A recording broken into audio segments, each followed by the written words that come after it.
देशको दुर्गम जिल्लाहरूको सूचीमा समावेश भए तापनि सडक पूर्वाधार विकासको हिसाबले दुर्गम जिल्लाहरूमध्येको एक सुगम जिल्लाको रूपमा परिचित रहेको विषय हामीमा सर्वविदित छ। सुब्बा देउराली मन्दिर, सिद्धेश्वर मन्दिर, अर्घा भगवती मन्दिर, पाडेली तपोभूमि, ऐतिहासिक पौवा बलकोट मालाधारी मन्दिर यहाँका प्रमुख पर्यटकीय स्थलहरू हुन्। अर्घाखाँची जिल्लाको पूर्वमा पर्ने उत्तरमा गुल्मी, पश्चिममा प्युठान तथा दाङ र दक्षिणमा कपिलवस्तु जिल्लासँग जोडिएको छ। अर्घाखाँची जिल्लाका 61 वटा वडाहरूमा सडक सुविधा उपलब्ध छ। यस लुम्बिनी अत्यन्तै पर्यटकीय महत्त्वको हिसाबले सर्वोच्च जिल्लाको विकास र समृद्धिका सम्भाग आम यातायात व्यवसायिक मर्म भावना बुझ्न सक्ने शालीन तथा लोकप्रिय व्यक्तिहरूलाई प्रमुख अतिथि, विशिष्ट अतिथि र अतिथिज्यूहरू पाएका छौँ। यो हाम्रो लागि गौरवको क्षण हो। हाम्रो गौरवशाली कम्पनी यातायात अर्घाखाँची देउराली यातायात अर्घाखाँची प्रणालीको ऐतिहासिक पृष्ठभूमिलाई स्मरण गर्दा विक्रम सम्वत 2061 सालमा हाम्रा अग्रज संस्थापक व्यवसायी जीवहरूको सत्प्रयासमा सार्वजनिक जीव व्यवसायी समितिसँगै यो संस्थाको प्रारम्भ भएको थियो। तदनुरूप संस्थाले विभिन्न कालखण्ड पार गर्दै समय परिस्थिति अनुकूल रहने गरी आफ्नो नाम र स्वरूप परिवर्तन गर्दै मिति 2066 सालदेखि देउराली यातायात व्यवसायी समिति र 2076 सालदेखि देउराली यातायात अर्घाखाँची प्रणालीको कानुनी हैसियतमा कार्य गरिरहेका छौँ। तसर्थ यातायात व्यवसायलाई थप सुधारसहित प्रभावकारी ढङ्गबाट अगाडि बढाउने अभिप्रायले नेपाल सरकार मन्त्री परिषदको निर्णयबाट यातायात व्यवसायी सङ्घ संस्थाहरूलाई प्रणालीमा रूपान्तरण गर्ने बाध्यता सिर्जना गरिएको थियो। हाल प्रणालीलाई सङ्घमा रूपान्तरित गरी सङ्घको माध्यमबाट सञ्चालन गर्ने योजना सरकारले अगाडि सारेको छ। यसर्थ राज्यले यस क्षेत्रलाई थप व्यवस्थित गर्न आवश्यक ऐन कानुन नीति निर्माण तथा परिमार्जन गरी व्यवसायीको लगानीको संरक्षणमा गम्भीरतापूर्वक अगाडि बढ्नुपर्ने देखिन्छ। विशुद्ध स्वदेशी नागरिकको लगानीमा अधिकांश स्वरोजगार मजदुरबाट सञ्चालित सडक यातायात क्षेत्रलाई दिगो र प्रभावकारी ढङ्गबाट सञ्चालन गर्न वा अगाडि बढाउन हौसला तथा प्रेरणा दिलाउनु पर्ने देखिन्छ। प्रमुख अतिथिज्यू, वास्तवमा देश विकासको मुख्य आधारभूत आवश्यकताको केन्द्र भनेकै सडक हो। सडक सञ्चालनपछि सवारी साधन नै बलिया स्तम्भ हुन्। यस संस्थाले विगत 3 दशकदेखि लुम्बिनी प्रदेशका करिब 9 वटा जिल्लामा आफ्नो सेवालाई विस्तार गरिरहेको छ। हाल यस प्रणालीमा 162 शेयर सदस्यहरूका सवारी साधनहरू सञ्चालनमा रहेका छन्।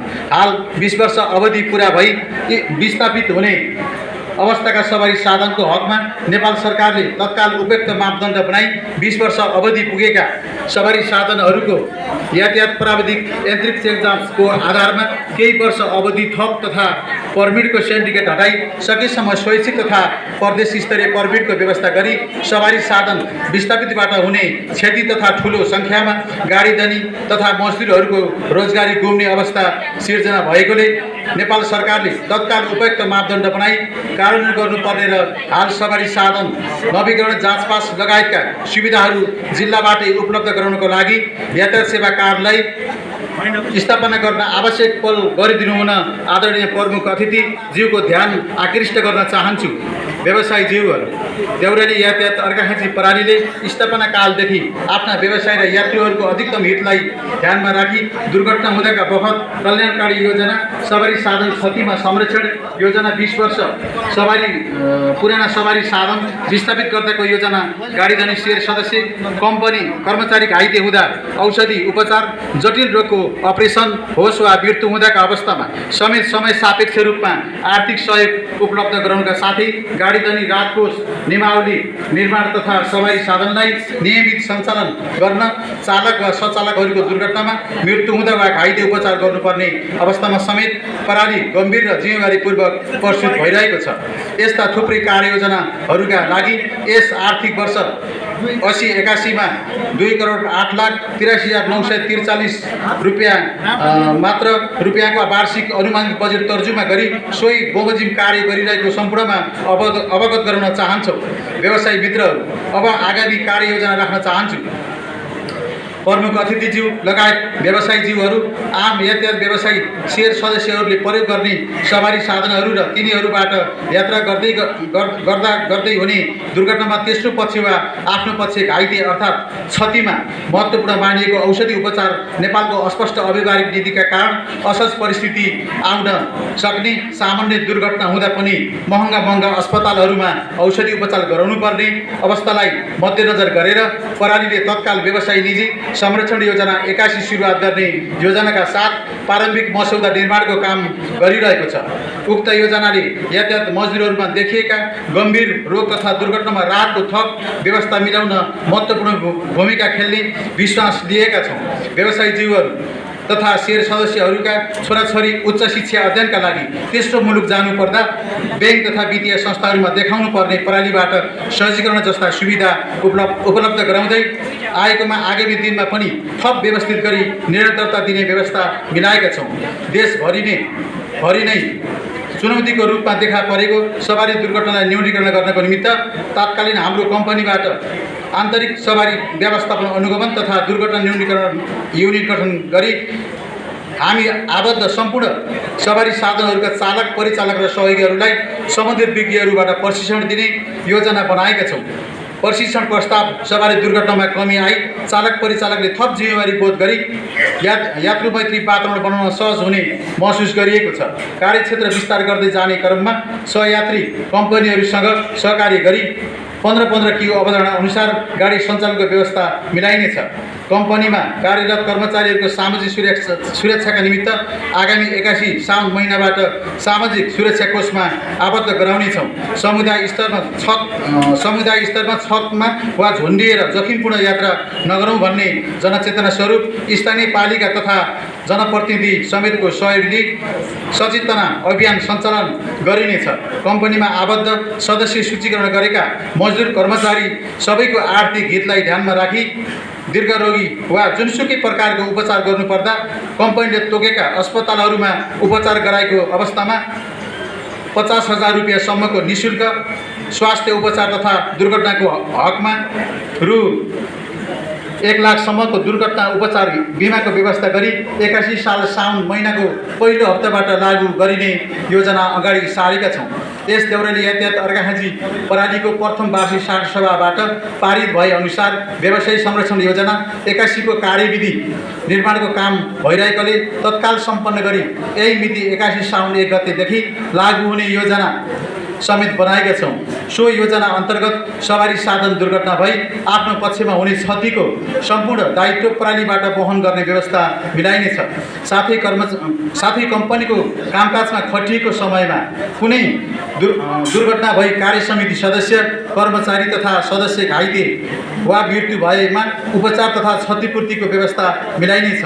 आगामी आर्थिक वर्षको सुरुवातसम्ममा कम्पनीको कार्यालयमा हुने सम्पूर्ण कामकाज सफ्टवेयर मार्फत सञ्चालन गर्नुका साथै डिजिटल लाइन प्रवृत्तिबाट लैजान कम्पनीको एप्स मार्फत सेवा लिन सक्ने व्यवस्था मिलाइनेछ। हालसम्म निर्धारण भएका विभिन्न आय शीर्षकहरूको शुल्क समयानुकूल परिमार्जन गरिनेछ। समयको माग सँगसँगै स्तरीय सवारी गाडीहरू सञ्चालनलाई उच्च प्राथमिकताका साथ लागू गर्दै पहाडी क्षेत्रको भौगोलिक अवस्थालाई ध्यानमा राखी विद्युतीय तथा इन्धनका आरामदायी एवं सुविधायुक्त सवारी साधन सञ्चालनको शुभारम्भ तत्कालै गरिनेछ। प्रमुख अतिथिज्यू लगायत व्यवसायीज्यूहरू, हामी व्यवसाय मात्र गर्दैनौँ, समय समयमा देशमा आइपर्ने हरेक कठिन परिस्थिति, चाहे त्यो प्राकृतिक प्रकोप होस् वा जैविक विपत्तिमा समेत हाम्रो सामाजिक उत्तरदायित्व अन्तर्गतका सामाजिक कार्यहरूप्रति उत्तिकै जिम्मेवार छौँ।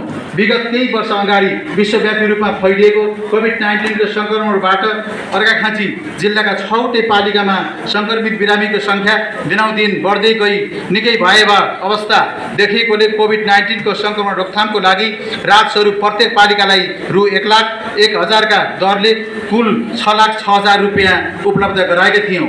जिल्ला स्तरमा नै गुणस्तरीय स्वास्थ्य सेवा उपलब्ध गराउने उद्देश्यले मिति 79 साल फागुन महिनाको 13 गते फिजिसियन सेवा, स्त्री रोग, मुटु रोग, मूत्र रोग, नाक कान घाँटी हाड जर्नी तथा सामान्य शल्यक्रिया सम्बन्धी विशेषज्ञ सेवा सहितको 1 दिने निःशुल्क स्वास्थ्य शिविर सञ्चालन गरिएको थियो।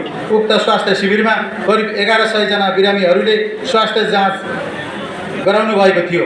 देउराली यातायात अर्घाखाँची प्रणालीले आफ्ना यातायात व्यवसायी शेयर सदस्य र आम मजदुर कर्मचारीहरूको हितलाई मध्यनजर गरेर जटिलताहरू सहज तवरबाट समाधान गर्ने उद्देश्यका साथ कोरोना महामारीको समयमा सङ्कटमा परेका यातायात व्यवसायी चालक सहचालक तथा कर्मचारीहरूलाई तत्काल सहयोग गर्ने उद्देश्यले केही राहत स्वरूप प्रति गाडी धनी 43,000 रुपियाँ, प्रति चालक 5,000, कर्मचारी प्रति व्यक्ति रु 5,000, सहचालक प्रति व्यक्ति रु 2,000 उपलब्ध गराइएको थियो।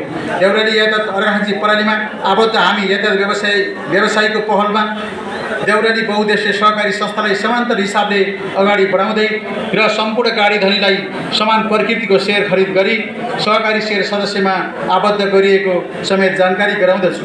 यस सहकारी संस्थाबाट सेयर सदस्यजीहरूलाई बिना झन्झट न्यूनतम 12% ब्याज दरमा कर्जा प्रवाह गरिँदै आएको सेयर सदस्य व्यवसायीजीहरूलाई अवगत गराउन चाहन्छु। हामीमाझ विभिन्न जिल्लामा यातायात व्यवसायको नेतृत्व गरिरहनुभएका आदरणीय व्यक्तित्वहरू हुनुहुन्छ। त्यसैले देशको राजधानी काठमाडौँ स्थित गङ्गागु बस पार्कबाट छुट्ने सवारी साधनहरूलाई यात्रु मैत्री वातावरण बनाउनका साथै सवारी साधन सञ्चालन गर्ने सङ्घ संस्था तथा व्यवसायीहरूले सहज रूपमा टिकट काउन्टरको प्रयोग गर्न पाउने गरी व्यवस्था मिलाउन पटक पटक संवाद मार्फत सहजीकरण गरिएको छ।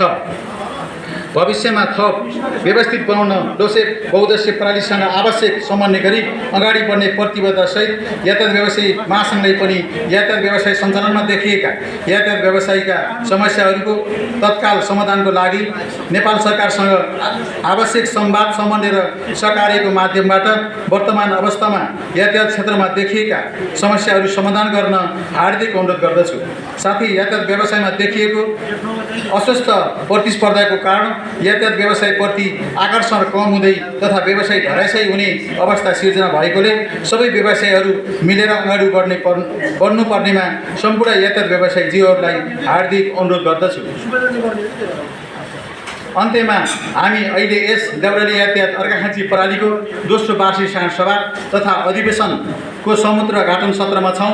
साथै उक्त सत्रको समाप्तिसँगै प्रारम्भ हुने निर्वाचन अर्थात् बन्द सत्रमा हाम्रा होइन योग्य सक्षम दूरदर्शी अनुभवी एवं सम्बन्धित क्षेत्रका विज्ञ उम्मेदवारहरूलाई विजयी बनाई आफ्नो पेसा व्यवसायलाई थप पुरस्कृत र सुरक्षित गर्नुहुन आम यातायात व्यवसायीजीहरूलाई विशेष अनुरोध गर्न चाहन्छु। मेरो यो कार्यकाललाई प्रभावकारी एवं सफल बनाउन सहयोग गर्नुहुने सम्पूर्णमा हृदयदेखि धन्यवाद ज्ञापन गर्दै आजको यस दोस्रो वार्षिक साधारण सभा तथा अधिवेशन सभ्य र भव्य रूपमा सफल गराउनका निमित्त उपस्थित आदरणीय प्रमुख अतिथिज्यू, विशिष्ट अतिथिज्यू, तत्कालीन देउराली यातायात व्यवसायी समितिका पूर्व अध्यक्षज्यूहरू, विभिन्न राजनीतिक दलका नेतागणहरू, हाम्रो निमन्त्रणलाई स्वीकार गरी पाल्नुहुने विभिन्न सरकारी निकाय सहयात्री प्रणाली सङ्घ तथा संस्थापक अध्यक्षज्यूहरू एवं प्रतिनिधिज्यूहरू, मञ्चमा आसीन अतिथिज्यूहरू, नेपाल सरकारका राष्ट्र सेवकज्यूहरू, सञ्चारकर्मी मित्रहरू, यो कार्यक्रमलाई भव्य र सभ्य रूपमा सफल पार्न उपस्थित हुनुभएका